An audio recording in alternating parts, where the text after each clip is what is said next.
Hello, today we're going to talk about one-step equations. All right, here's our first two examples. When you're doing one-step equations, basically you need to know addition, subtraction, multiplication, division. Now they're opposite. So right here is my first one, x minus 7 equals 6. The first thing you want to do is create a wall. All right, once you create that wall, what that means is whatever I do to this side, I have to do to the opposite side. The second thing you want to do is put a box around your variable. I want to get that variable all by itself. All right, but I can't, it's not by itself right now because I have this -7 with it. Now to get rid of that -7, I have to move it across the wall.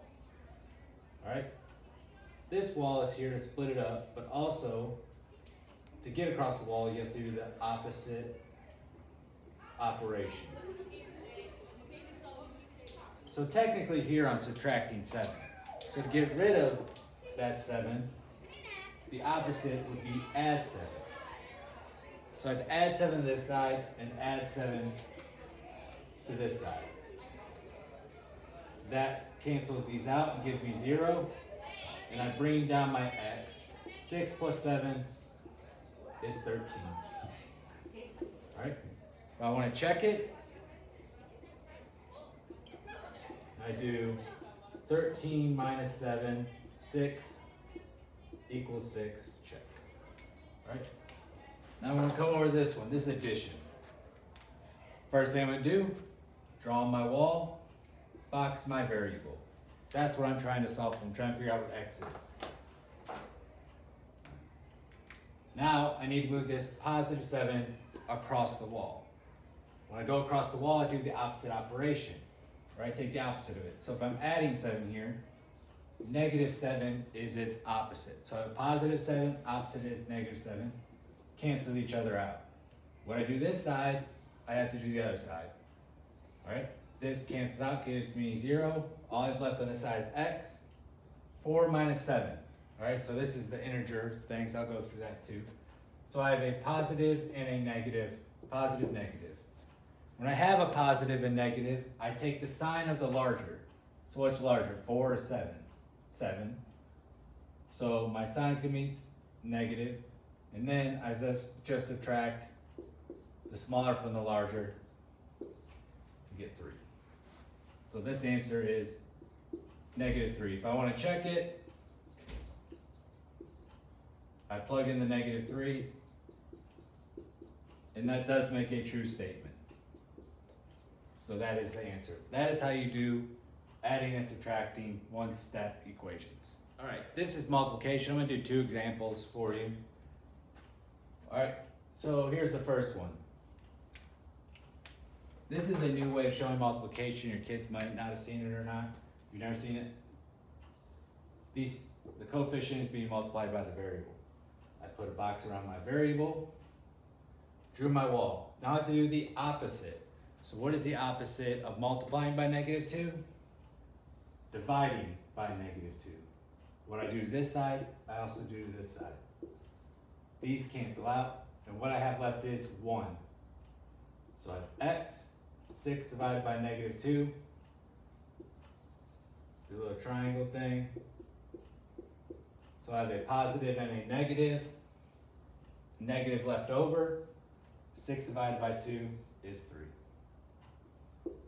There you go. Over here, that's if you deal with the negative. That's the reason I'm doing 2. The negative goes with it. That's -2. That's not just 2. Here we go. This is just a +3. Draw my line, put my box around it.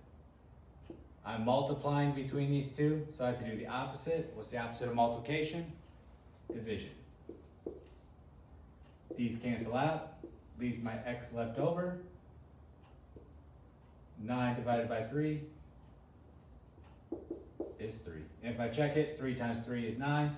If I check this, -3 times -2 is 6. And that is how you do multiplication of one-step equations. All right, now for the last one, division. All right, I have 2 examples here. We're going to do this one first. The first step is always the same with one steps, with any equation solving it. I draw a line, put a box around what I'm solving for. All right, so what operation being done here is the division. So x divided by 3.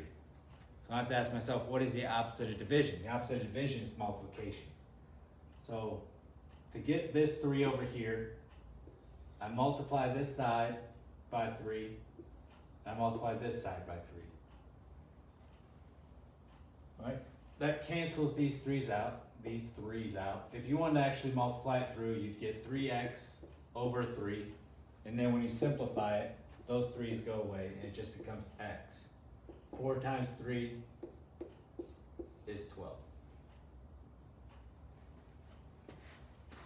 Over here, when you have a fraction out front, this is technically a fraction, but your numerator was 1, so that you can just put it underneath as a denominator and put the x up top as your numerator. When you have a fraction out front, you take the reciprocal. What the reciprocal means is you just turn the fraction over. So if I have 5 over 6, the reciprocal of that is 6 over 5. If I have negative 4/3, the reciprocal of that is negative 3/4. So I have the fraction negative 2/3. I draw my wall, put a box around my variable. Now how do I get rid of that? Well, I multiply it by the reciprocal, which is negative 3/2. What this does is when I multiply these two together, negatives go away because of the triangle. Negative, negative becomes positive. Then I get 6, multiply across, get 6, multiply across the bottom, get 6, x. That simplifies down to 1, so it goes away. I multiply over here by a negative 3/2. I multiply across the top, and I get negative 12 across the bottom, so 1 times 2, that's 2. Simplify it down, or divide it, and get negative 6. And when I plug that in, that is what I get. All right, same thing over here. 12 divided by 3 is 4. All right, this has been one-step equations. I've shown you an example of all of them. It should help on your homework. If you have any questions, you can ask me whenever. Good luck.